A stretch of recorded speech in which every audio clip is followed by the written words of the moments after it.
I generally use my flexible miles and points to book business class flights or book expensive hotels, but the value proposition does change if you really value economy flights and flexibility. TPG reader Steven sent me a tweet. I value free/low-cost economy flights to London Heathrow. On which card should I concentrate my spending? I have the Chase Sapphire Preferred, Barclaycard Arrival Plus, and the Citi Executive Advantage card.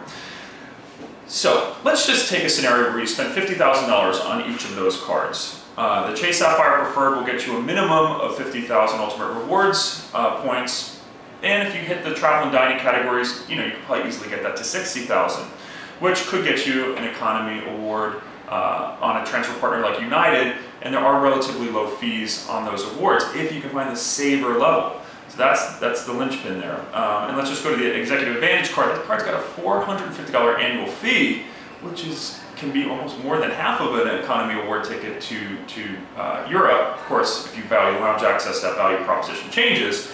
But you would get 50,000 AA miles, which is enough for an off-peak award to Europe if you can find partner availability. Now, if you prefer the non-stops, you've got American or British Airways to Heathrow. Of course, on British Airways, you're looking at really hefty fees, even on economy awards, where it rarely makes sense to do that. But the off-peak awards, depending on what city you live in and the value of the flights that you could book if you just paid outright, could make sense. But especially with that high annual fee year after year, it's generally not going to get you the most free or low-cost flights, especially because you have all those fuel surcharges. So that brings us to our last card, the Barclaycard Arrival Plus. 50,000 in spend will get you 100,000 Barclaycard Arrival miles, which is worth almost $1,100 towards flights, which, $1,100 can easily get you a, say New York to London round trip if you book in advance and kind of get in on those fare sales.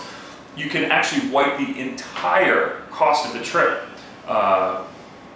just by using arrival miles. So you could actually have a 0-cent economy trip to London, plus you earn miles on the purchase of the flight. So even after you redeem the miles, you earn miles on the purchase. You get 10% back when you redeem arrival miles for travel. And on top of that, you earn miles on the flight because Barclaycard basically buys a ticket for you.